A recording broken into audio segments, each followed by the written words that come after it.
இஸ்லாமியர்களை தீவிரவாதிகளாக சித்தரித்து பாகிஸ்தானுடைய கைக்கூலிகளாக, பாகிஸ்தானுடைய கையாளுகையிலே இயங்கக்கூடியவர்களாக இந்த படம் முழுவதும் காஷ்மீர்கள் பற்றிய நியாயங்கள் எங்கேயாவது பேசப்படுகிறதா என்றால் பேசப்படவில்லை. ஆனால் அப்படி ஒரு காட்சி என்பது காஷ்மீரிலே இதுவரை நடக்காத ஒரு காட்சி. அங்கு இருக்கிற இஸ்லாமிய விடுதலை போராளிகளை, இருந்த இஸ்லாமிய விடுதலை போராளிகளை மிக கொடுமையான தீவிரவாதிகளாக காட்ட இந்த திரைப்பட கதையின் மூலமாக ராஜ்குமார் பெரியசாமி முயற்சி செய்திருக்கிறார். இப்படி செய்திருந்தால் முகுந்த் வரதராஜன் ஒரு போர் குற்றவாளி போன்ற ஒரு காட்சியை வைப்பது என்பது இயக்குனருடைய, கதாசிரியனுடைய அத்துமீறிய செயல். படுகொலை செய்வது என்கிற ஒரு அரசியலை செய்யக்கூடிய ரொம்ப சீப்பான ஒரு இராணுவ பிரிவு தான் இந்த ராஷ்டிரிய ரைபிள் என்கிற இராணுவ பிரிவு. ஏற்கனவே இராணுவம் எப்படி இந்துமயமாகி இருக்கிறது என்பதற்குள்ள ஒரு அடையாளம் தான் இந்த பஜ்ரங் பலி என்கிற முழக்கம். கமலஹாசன் மீது ஏற்கனவே விமர்சனங்கள் உண்டு. அவர் ஒரு அரை சங்கி, முக்கால் சங்கி, முழு சங்கி என சொல்வார்கள். நீங்க குஜராத்தினுடைய 2002 கலவரத்தை இதே கமலஹாசன் ப்ரொடியூஸ் பண்ணி ஒரு திரைப்படமாக எடுக்க முடியுமா என்று கேட்டால் எடுப்பதற்கு பாரதிய ஜனதா அனுமதிக்காது.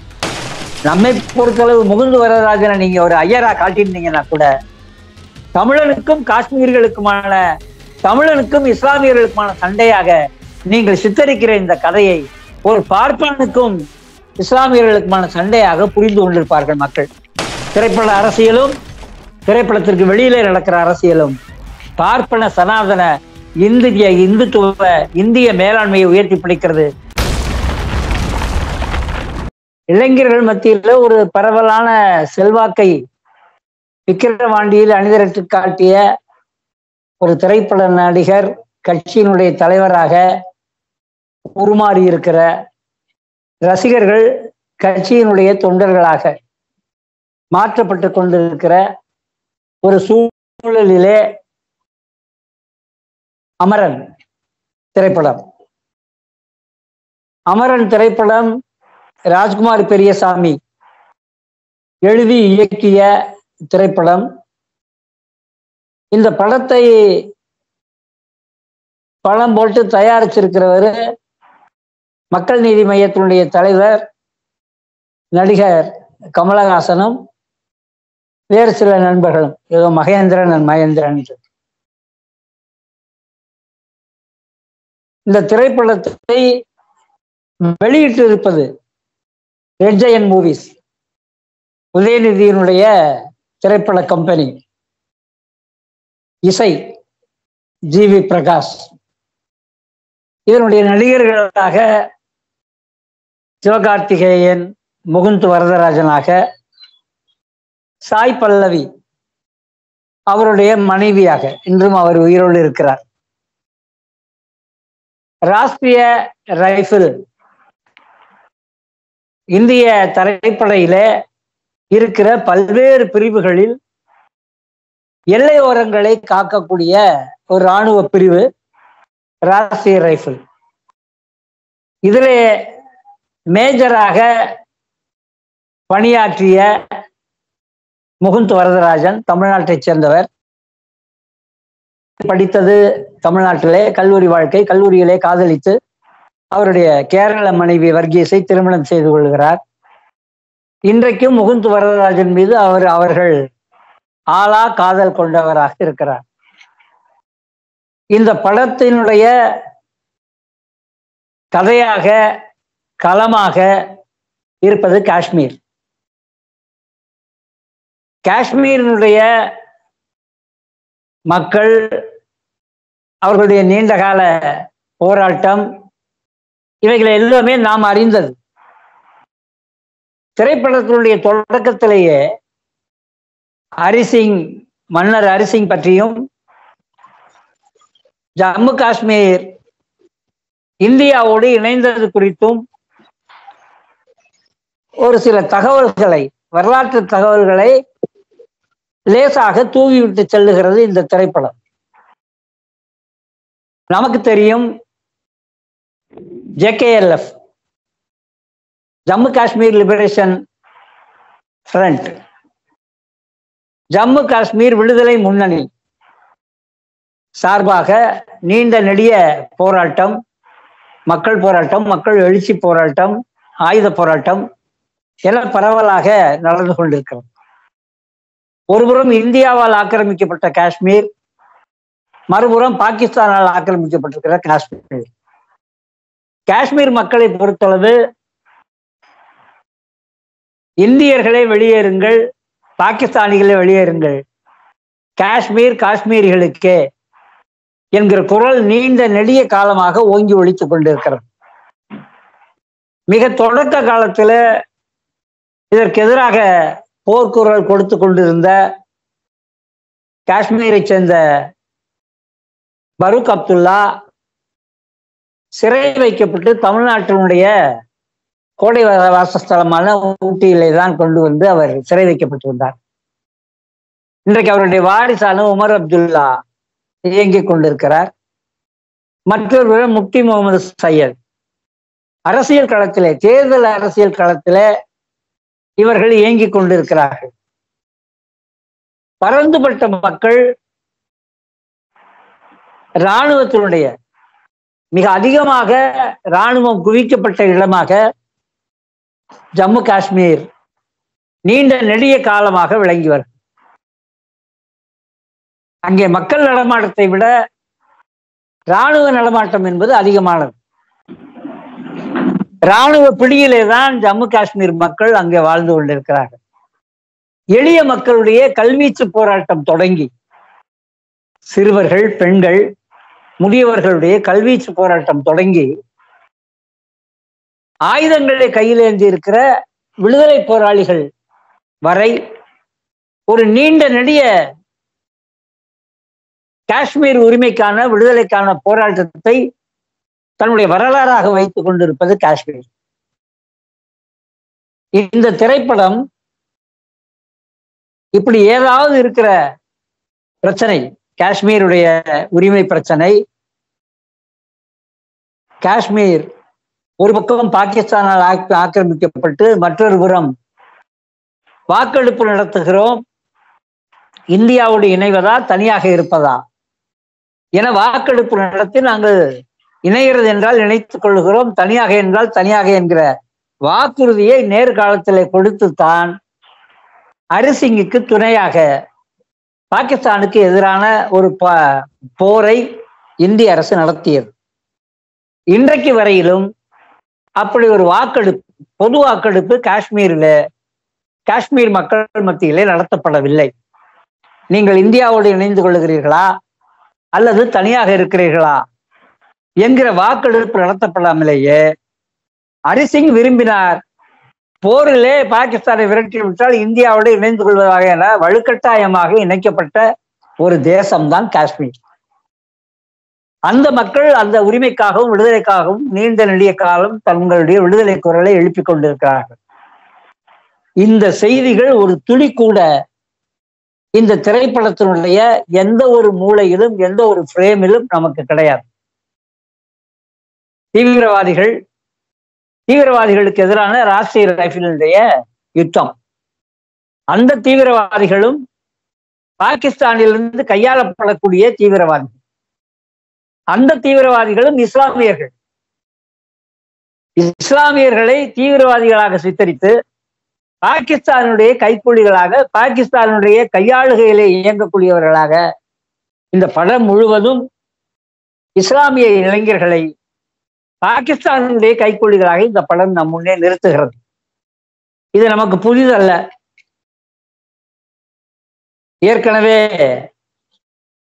அர்ஜுன், அந்த நடிகர் பேர் என்ன, அவர் நடித்த படங்களும் இது போன்ற தேசபக்தியை பொங்கி வழிய செய்யக்கூடியது. சில நேரங்களிலே விஜயகாந்தினுடைய திரைப்படமும் தேசபக்தியை பொங்கி வழிய வைக்கக்கூடியது. அதே பொங்கி வழிகிற ஒரு விஷயம். ஆனா என்ன அப்படின்னா, ஒரு நிஜமான ஒரு மனிதனை, முகுந்த் வரதராஜன் என்கிற ஒரு மனிதனை இந்த படத்தினுடைய மைய நாயகனாக கொண்டு அவர் இந்த படைப்பிரிவிலே எப்படி இயங்குகிறார், எப்படி தலைமை தாங்குகிறார், எப்படி தீவிரவாதிகளுக்கு எதிராக போராடுகிறார், இறுதியிலே அவர் எப்படி மடிந்து போகிறார் என்கிற செய்திகளை சொல்லுவதாக இந்த அமரன் திரைப்படம் இருக்கிறது. வடக்கே இறந்து போனால் அமர்கே அமர்கே என்று சொல்லுவார்கள். இறந்து போனவர்கள் பெயரை சொல்லி அமர்கே அதை அமரன் என்று சொல்லுகிறார்கள்.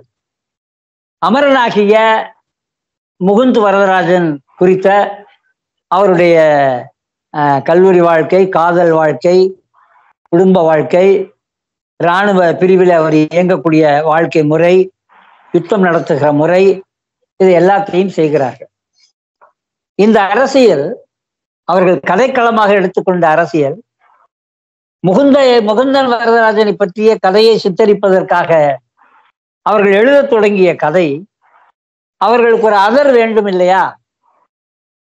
இதர் கதாநாயகன் என்றால் அதர் இஸ்லாமிய தீவிரவாதிகள், அதுவும் பாகிஸ்தானால் கையாளப்படக்கூடிய தீவிரவாதி. திரைப்படத்தை மிக நேர்த்தியாக ராஜ்குமார் பெரியசாமி எடுத்திருக்கிறார்.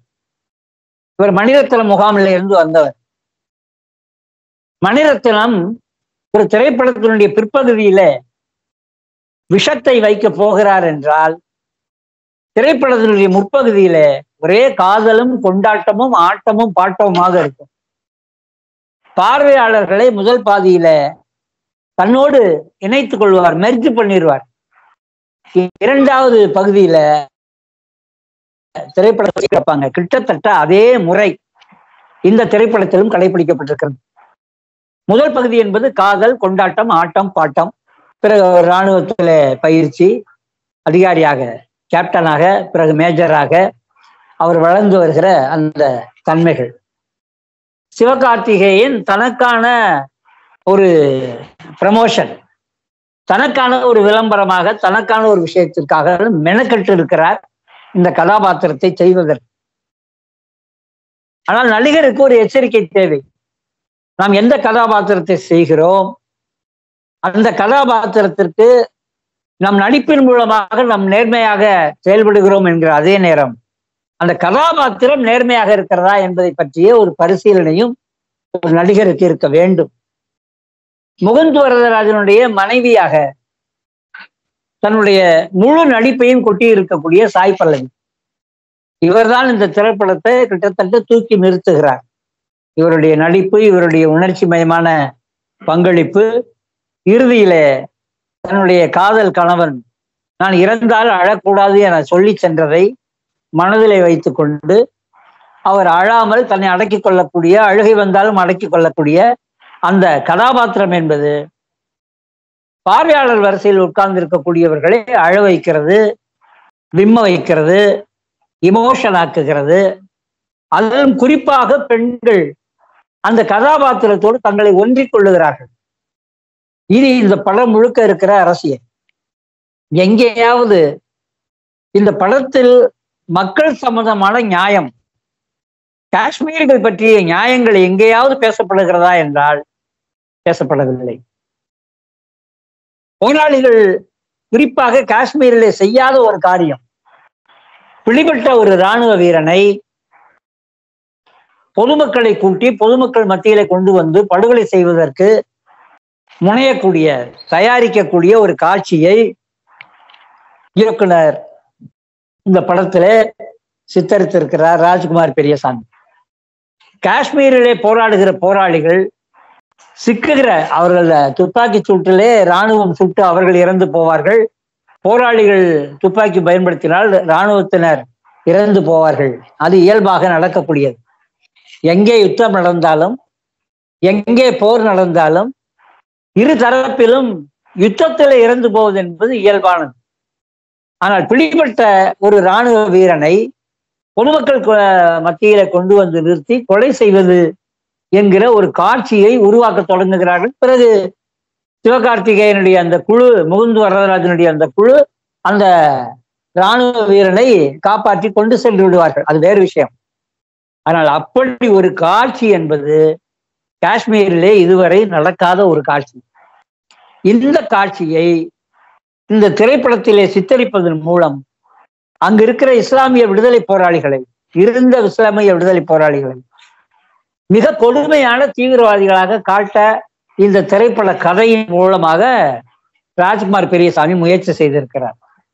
மற்றொரு காட்சி அது இப்பொழுது விவாதப்படுத்தப்பட்டுக் கொண்டிருக்கிறது. நான் இப்பொழுது சொன்ன காட்சி இராணுவ வீரனை படுகொலை செய்வதற்காக மக்கள் மத்தியில கூட்டி நிறுத்துகிற அந்த காட்சி பற்றி யாரும் பெரும்பாலும் பேசுவதில்லை. ஆனால் இன்றைக்கு விவாதப்படுத்தப்பட்டுக் கொண்டிருக்கிற இன்னொரு காட்சி, பிடிபட்ட அந்த தீவிரவாதி காயம்பட்டு கீழே கிடக்கிறான். அவன் இராணுவத்தை பழித்து பேசுபவன். அதனால் முகுந்து வரதராஜன் கேரக்டர்ல இருக்கிற சிவகார்த்திகேயன், இதுதாண்டா இராணுவம், இதுதாண்டா போலீஸ் மாதிரி, இதுதாண்டா இராணுவம் பார்த்துக்கலான்னு பிடிபட்டு இருக்கிற நிராயுத பாணியாக இருக்கிற அடிபட்டு கீழே விழுந்து கிடக்கிற அந்த விடுதலை போராளி அவர்கள் பார்வையிலே தீவிரவாதியை துப்பாக்கியால் சுட்டுக் கொள்வதாக ஒரு காட்சி இருக்கிறது. இது இன்றைக்கு பரவலாக விவாதிக்கப்பட்டுக் கொண்டிருக்கிறது. இப்படி செய்திருந்தால் முகுந்த் வரதராஜன் ஒரு போர் குற்றவாளி, தன் கையிலே பிடிப்பட்ட ஒரு போராளியை அல்லது ஒரு தீவிரவாதியை இப்படி சுட்டிருப்பாரேயானால் அவர் ஒரு போர் குற்றவாளி. அப்படி ஒரு போர் குற்றவாளியாக அவர் நடந்து கொண்டார் என்றால் இன்றைக்கு ஒரு போர் குற்றவாளியாக அவர் விசாரணைக்கு உட்படுத்தப்பட வேண்டும். சும்மா கைத்தட்டிட்டு போறது, என்கவுண்டர்னாலே கைத்தட்டுற ஒரு மனோபாவத்தை இன்றைக்கு மக்கள் மத்தியில உருவாக்கி இருக்கிறாங்க. ஒரு தேச உணர்ச்சியை அப்படியே தூண்டி விட்டுட்டு அங்க இருக்கிற ஒரு போராளியை, ஒரு தீவிரவாதியை துப்பாக்கியால் நிராயுத பாணியை சுட்டுக் கொள்வது போன்ற ஒரு காட்சியை வைப்பது என்பது இயக்குனருடைய கதாசிரியனுடைய அத்துமீறிய செயல். அது முகுந்த் வரதராஜன் என்கிற அந்த கேரக்டர் இருக்கிறது, கதாபாத்திரம், அதற்கே அவர் நேர்மையாக நடந்து கொள்ளவில்லை, இயக்குனர் நடந்து கொள்ளவில்லை. அல்லது அவர் அப்படி கேள்விப்பட்டிருப்பாரே ஆனால் முகுந்த் வரதராஜன் ஒரு போர் குற்றவாளி என்பதை நாம் உலகுக்கு சொல்ல வேண்டிய அவசியம் இருக்கிறது. முகுந்த் வரதராஜன் அப்படி சுட்டுக் கொண்டிருப்பாரே ஆனால் அவர் ஒரு போர் குற்றவாளி. அல்லது அவரை ஓவர் ஹீரோயிசம் உருவாக்குவதற்காக இயக்குனர் கதாசிரியர் அப்படி சித்தரிப்பாரையானால் அது மிக தவறு. தார்மீக முறையிலே நேர்மையற்ற செயலை இந்த இயக்குனர் செய்திருக்கிறார். அதை தயாரித்த கமலஹாசன் இதை செய்திருக்கிறார். இந்த இரண்டு பேரும் பதில் சொல்ல வேண்டிய ஒரு நிலையிலே இப்பொழுது இருக்கிறார். வாய்மொழி மௌனியாக அவர்கள் போக முடியாது, அவர்கள் பதில் சொல்லியாக வேண்டும். ஏன் இந்த கதாபாத்திரத்தை நீங்கள் இப்படி சித்தரித்தீர்கள்? உண்மையிலேயே முகுந்த் வரதராஜன் அப்படித்தானா, அல்லது இல்லாததை நீங்கள் இட்டுக்கட்டினீர்களா என்பதற்கு நீங்கள் பதில் சொல்ல வேண்டும் என்கிற நிலை அந்த திரைப்படத்திலே இருக்கிறது நண்பர்கள்.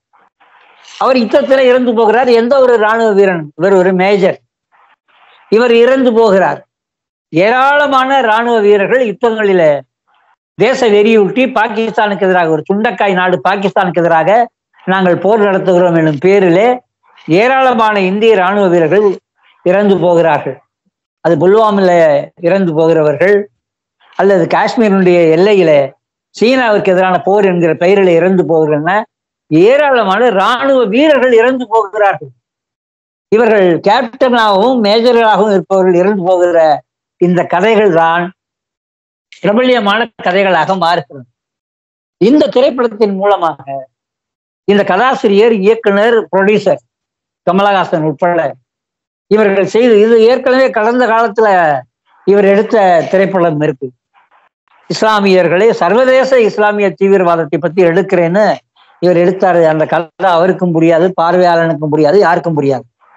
ஆனால் ஒண்ணு புரியும், இஸ்லாமியர்களுக்கு எதிரான வெறுப்பை கக்குகிற படங்களை தொடர்ச்சியாக எடுப்பதில் அர்ஜுன் அவரும் கமலஹாசனும் இல்லை இப்ப வந்திருக்கிற இந்த திரைப்படமும் மிக மோசமான சித்தரிப்பை செய்கிறார்கள். இதன் மூலமாக இந்தியாவிலே இஸ்லாமியர்களுக்கு எதிராக ஒரு தமிழ் கதாபாத்திரத்தை நிறுத்துகிறார்கள். தமிழ் கதாபாத்திரம் எப்பொழுதுமே காஷ்மீருக்கு துணையாக, காஷ்மீர் மக்களுக்கு துணையாக நின்றவர்கள் தமிழ்நாட்டுக்காரர்கள். தந்தை பெரியாரிடம் கேட்கிறார்கள் தொடக்க காலத்துல, நீங்கள் காஷ்மீர் பற்றி உங்களுடைய நிலைப்பாடு என்ன என சொல்லுகிறார். திராவிட முன்னேற்ற கழகத்தினுடைய நிலைப்பாடும் அதுதான். நாடாளுமன்றத்தில் இருக்கிற திராவிட முன்னேற்ற கழக நாடாளுமன்ற உறுப்பினர்கள் ஜம்மு காஷ்மீர் 3ஆக உடைக்கப்பட்டு 2 டெரிட்டோரியாக ஒன் ஃபைன் மார்னிங் நீங்கள் போராட்டங்கள், கல்வீசும் போராட்டம் தொடங்கி ஆயுத போராட்டம் வரை நடக்கிற காஷ்மீரை இராணுவத்தை குவித்து 2 யூனியன் பிரதேசங்களாக உடைத்து நிறுத்திய ஒரு மோசமான செயலை மோடி அரசாங்கம் செய்திருக்கிறது. அதிலே ஜம்மு காஷ்மீர் பகுதியிலே அமைப்புகள், பல்வேறு ஜனநாயக அமைப்புகள், இடதுசாரி அமைப்புகள் கூட வெற்றி பெறுகிறார்கள். மற்றொரு யூனியன் பிரதேசத்துல பிஜேபி தன்னுடைய செல்வாக்கை செலுத்த முயற்சி செய்கிறது. தமிழ்நாட்டிலே கூட கொங்கு பகுதியை தனியாக வெற்றி விடலாமா, அல்லது தென் மாவட்டங்களை தனியாக வெற்றி தமிழ்நாட்டை ஒரு 3ஆக பிரிக்கலாமா? தாங்கள் செல்வாக்கு செலுத்த முடியாத தமிழ்நாடாக இருக்கிறது. கொங்கை தனியாக பிரித்தால் அங்கு கவுண்டர்கள் மத்தியிலே செல்வாக்கு பெறலாம், தென் மாவட்டங்களை தனியாக பிரித்தால் தேவமார்கள் மத்தியிலே செல்வாக்கு பெறலாம் என்கிற ஒரு முயற்சியை, விவாதத்தை பாரதிய ஜனதா கட்சி உருவாக்கி கொண்டிருக்கிறது. கீழ்மட்டத்திலே RSS அந்த கருத்து உருவாக்கத்தை செய்து கொண்டிருக்கிறது. இதை காஷ்மீர்ல அவர்கள் ஏற்கனவே செய்தார்கள். இது குறித்து எங்கேயாவது ஒரு வரி இருக்கிறதா, ஒரு காட்சி இருக்கிறதா, ஒரு விவாதம் இருக்கிறதா என்றால் இந்த திரைப்படத்திலே முழுமையாக இல்லை. பாரதிய ஜனதா அரசுக்கு ஒரு புறம் இவர்கள் அடிபணிய வேண்டும், தண்டனிட வேண்டும். முகுந்து வரதராஜனுடைய கதாபாத்திரத்தை உயர்த்தி நிறுத்துவதன் மூலம் இந்திய இராணுவத்தினுடைய அடாவடி செயல்களை மூடி மறைக்க வேண்டும். காஷ்மீரிலே இந்திய இராணுவம் செய்தது, அதுவும் குறிப்பாக இந்த ராஷ்டிரிய ரைபிள் செய்த காரியங்களை எல்லாம் மிக நீண்ட நெடிய மனித உரிமை அமைப்புகள் வெளியே கொண்டு வந்திருக்கிறார்கள்.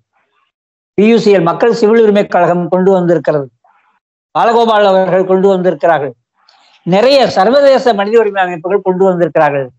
சர்வசாதாரணமாக படுகொலை அரசியலை, தங்கள் கையிலே பிடிப்பட்ட போராளிகளை படுகொலை செய்வது என்கிற ஒரு அரசியலை செய்யக்கூடிய ரொம்ப சீப்பான ஒரு இராணுவ பிரிவு தான் இந்த ராஷ்டிரிய ரைபிள் என்கிற இராணுவ பிரிவு.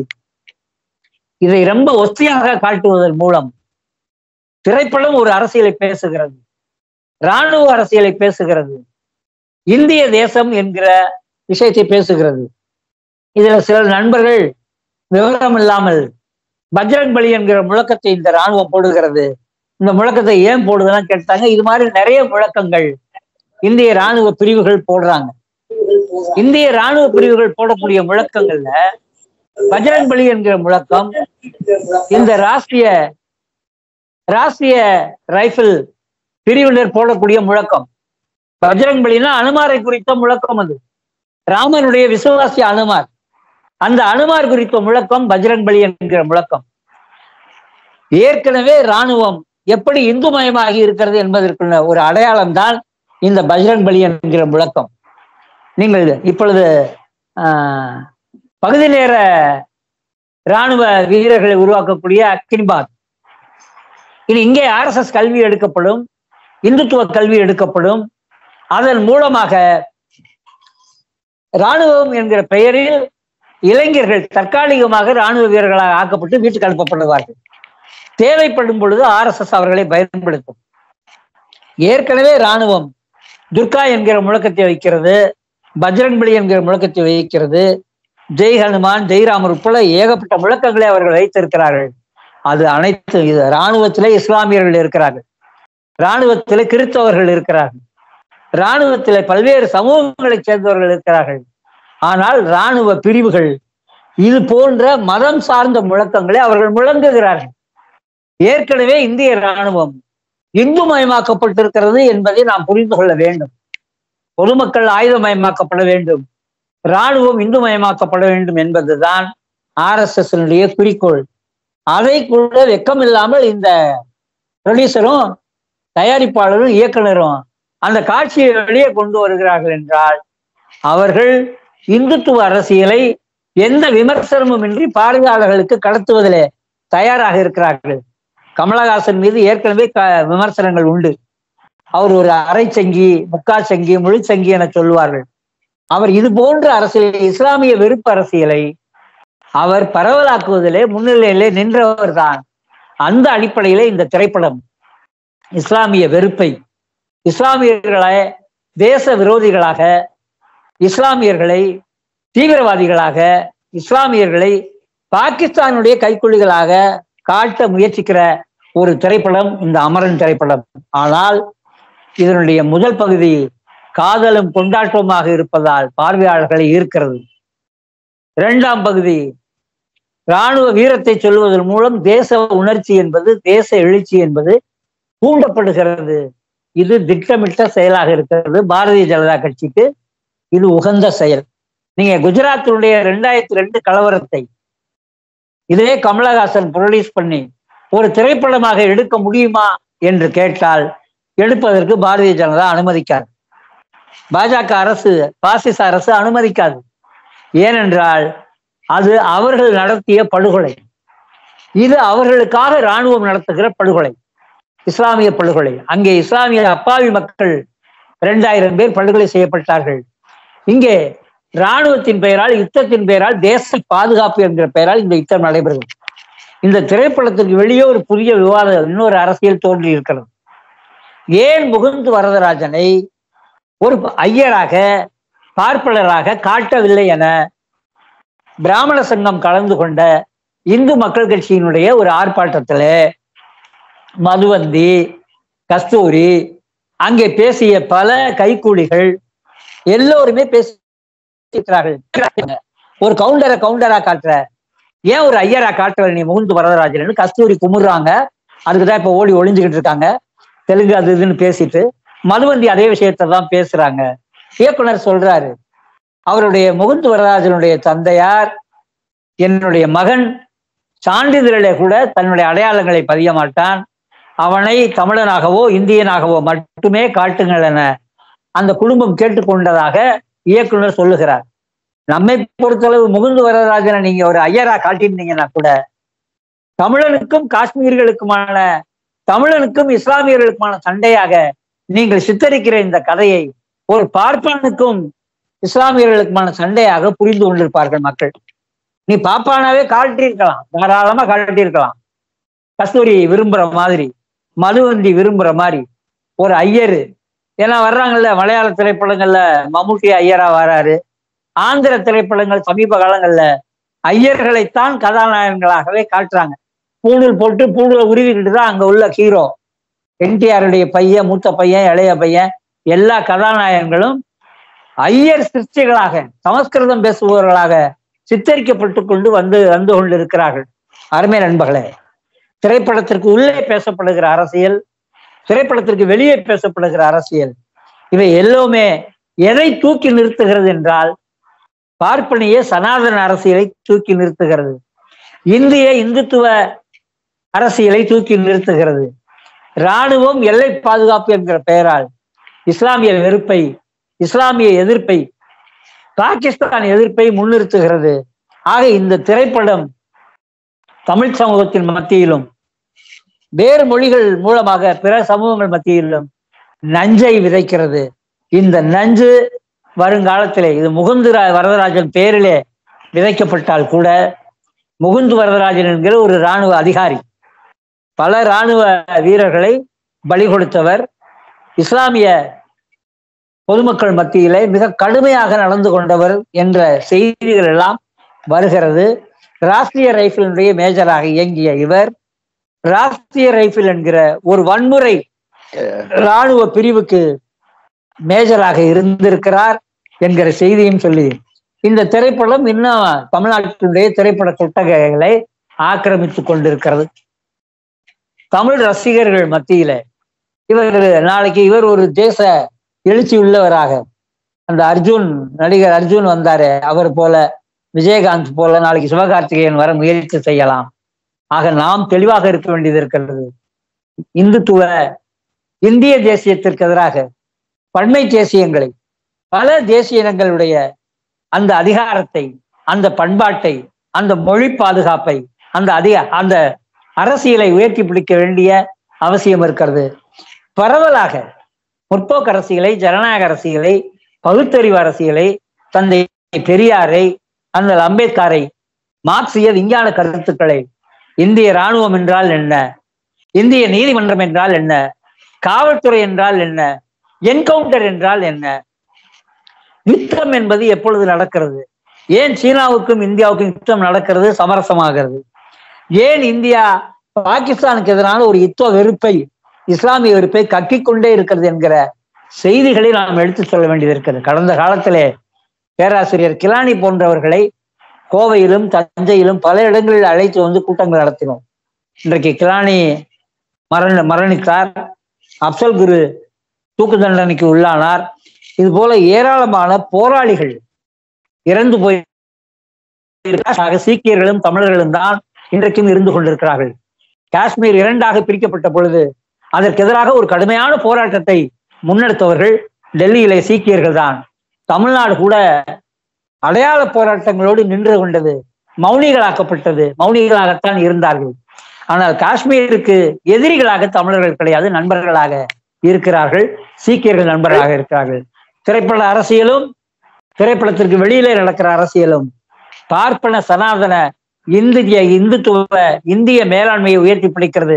அதற்கு எதிராக பன்மைத்துவத்தை, பன்மை மத, பன்மை இன அரசியலை முன்னெடுக்க வேண்டும் என்பதை கேட்டுக்கொண்டு இந்த திரைப்படம் அல்ல, ஒரு பாடமாக நம் முன்னே நிற்கிறது என்பதை சொல்லி வாய்ப்பளித்த கூடல் தோழர்களுக்கு நன்றி கூறி விடைபெறுகிறேன். நன்றி, வணக்கம்.